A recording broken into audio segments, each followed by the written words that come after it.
Terima kasih sudah mampir di channel Andri ADJ. Sebelum mendengarkan silahkan subscribe dulu, like, komen agar cerita-cerita selanjutnya bisa terus Anda simak.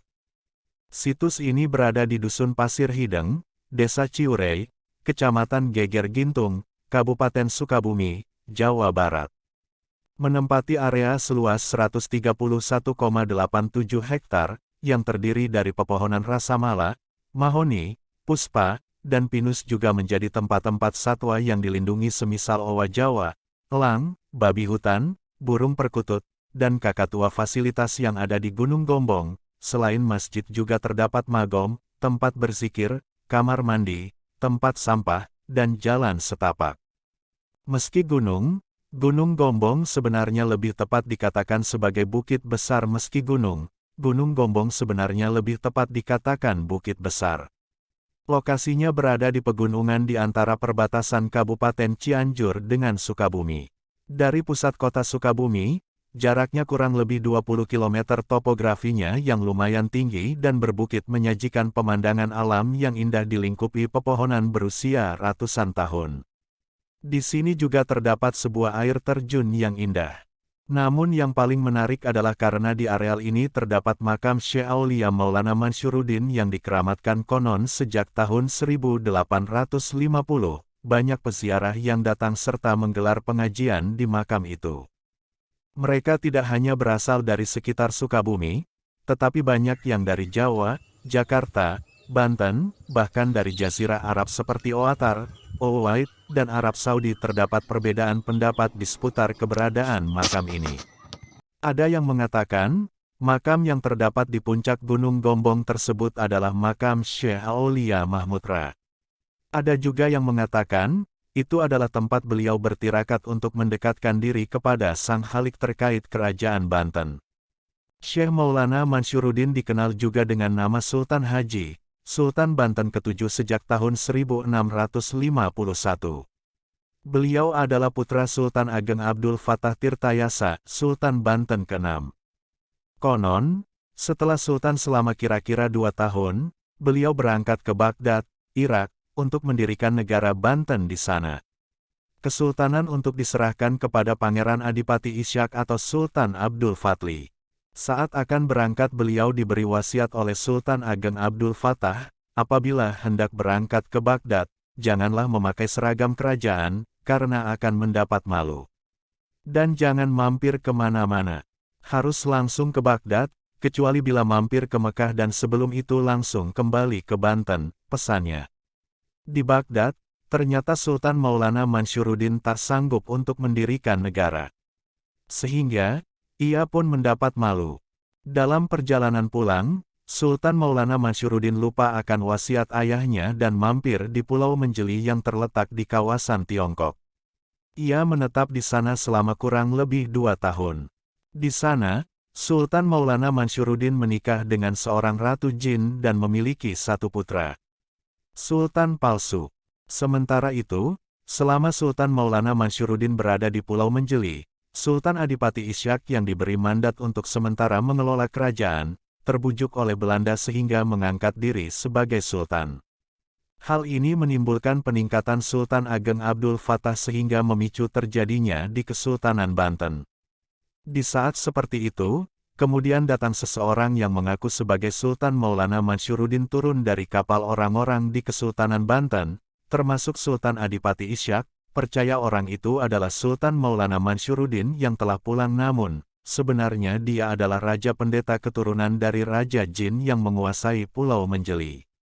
Selama sebagai Sultan palsu, Raja itu menghadirkan di Banten sehingga rakyat Sultan dan keluarganya. Sultan Ageng Abdul Fattah pun turun tangan untuk dibantu pangeran, dibantu oleh seorang ulama bernama Buang Tubagus Buang dari Keraton Pekalangan Gede Banten. Ia adalah keturunan Sultan Maulana Yusuf, Sultan kedua Banten. Lalu terjadilah pertempuran antara pasukan Sultan Maulana Mansyuruddin palsu dengan pasukan Sultan Ageng Abdul Fattah dan Pangeran Buang. Lalu terjadilah pertempuran antara pasukan Sultan Maulana Mansyuruddin palsu dengan pasukan Sultan Ageng Abdul Fattah dan Pangeran Buang. Namun Sultan Ageng Abdul Fattah dan Pangeran Buang kalah sehingga dibuang ke daerah Tirtayasa. Dari kejadian itu, rakyat Banten kemudian memberi gelar kepada Sultan Ageng Abdul Fattah sebutan Sultan Ageng Tirtayasa. Pulang ke Banten, peristiwa tersebut sampai juga ke telinga Sultan Maulana Mansyuruddin asli di Pulau Menjeli. Ia sadar dan memutuskan untuk pulang sebelum menuju Banten. Beliau pergi ke Mekah untuk memohon ampunan kepada Allah SWT, karena telah melanggar wasiat ayahnya. Di Mekah beliau mendapatkan gelar Syekh. Dengan izin Allah, beliau menyelam di sumur Zam-Zam dan batu besar di dekat sebuah mata air. Lalu dengan menggunakan telunjuknya, batu yang ditulisi. Kini batu itu berada di daerah Cibulakan Cimanuk Pandeglang, Banten. Oleh masyarakat sekitar, batu itu dikeramatkan dan dikenal sebagai keramat batu Ouran. Setibanya di Banten dan semua penonton, memohon ampunan kepada ayahandanya, Sultan Ageng Tirtayasa. Akhirnya, Sultan Maulana Mansyuruddin kembali memimpin Kesultanan Banten. Syiar Islam. Selain menjadi Sultan, beliau pun mensiarkan Islam di daerah Banten dan sekitarnya. Dalam perjalanan mensiarkan Islam, Sultan tiba di daerah Cikorongoy dan tinggal di sana sekian lama. Di tempat beliau menikah dengan Nyai Sarinten atau Nyi Mas Ratu Sarinten, dan memiliki seorang putra bernama Muhammad Sholih Fana dijuluki Kiai Abu Sholih. Konon Nyi Mas Ratu Sarinten memiliki rambut yang panjangnya melebihi tinggi tubuhnya. Suatu ketika, beliau terbentur batu kali pada saat mandi karena terpeleset menginjakan kaki sendiri. Nyi Mas Ratu Sarinten kemudian dimakamkan di Pasarean Cikarayu Cimanuk, Pandeglang, Banten. Akibat peristiwa itu, Syekh Maulana Mansyuruddin melarang semua wanita keturunannya untuk memiliki rambut yang panjang seperti Nyi Mas Ratu Sarinten. Sepeninggal Nyi Mas Ratu Sarinten, Syekh Maulana Mansyuruddin pindah ke daerah Cikaduen, Pandeglang. Di sana, beliau menikah kembali dengan Nyai Mas Ratu Jamilah yang berasal dari Caringin Labuan. Suatu hari, dalam perjalanan syiar di tengah hutan Pakuwon Mantiung, Sultan Syekh Maulana Mansyuruddin beristirahat di bawah sebatang pohon waru sambil bersandar.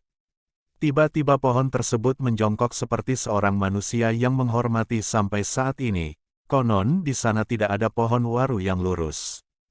Menolong harimau. Ketika Syekh Maulana Mansyuruddin sedang beristirahat di bawah pohon waru itu, beliau mendengar suara harimau di pinggir laut. Setelah dihampiri, ternyata kaki harimau tersebut terjepit kima. Melihat ada manusia di alam, harimau pasrah tersebut dan merasa ajalnya telah dekat. Di dalam perasaan putus asa, harimau itu mengaum kepada Syekh Maulana Mansyuruddin. Atas izin Allah SWT, tiba-tiba Syekh Maulana Mansyuruddin dapat mengerti bahasa binatang. Syekh lalu melepaskan kima yang menjepit kaki harimau itu. Setelah itu, harimau tersebut dibawa oleh beliau lalu beliau berkata, "Saya sudah membantu kamu, untuk itu saya minta kamu dan anak buahmu tidak mengganggu anak, cucu, dan semua keturunan saya." Harimau itu menyanggupi. Syekh Maulana kemudian memasangkan kalung surat Yasin di lehernya dan memberinya nama Si Pincang atau Raden Langlang Buana atau Ki Buyut Kalam. Ternyata, harimau itu adalah salah seorang raja siluman dari semua 6 Pakuwon. Keenam Pakuwon itu adalah Ujung Kulon yang dipimpin oleh Ki Mahadewa, Gunung Inten yang dipimpin oleh Ki Bima Laksana, Lumajang yang dipimpin oleh Raden Singabaruang, Gunung Pangajaran yang dipimpin oleh Ki Bolek Bakjaya, Manjau yang dipimpin oleh Raden Putri, dan Mantiung yang dipimpin oleh Raden Langlang Buana atau Ki Buyut Kalam atau Si Pincang. Setelah sekian lama menyiarkan Islam ke berbagai daerah di Banten dan sekitarnya, Syekh Maulana Mansyuruddin ke Cikadue. Akhirnya, tahun 1672 Syekh Maulana Mansyuruddin wafat dan dimakamkan di Cikaduen, Pandeglang, Banten. Tetapi ada juga yang diyakini dimakamkan di Gunung Gombong. Sampai kini dua lokasi tersebut diziarahi dan dikeramatkan masyarakat luas.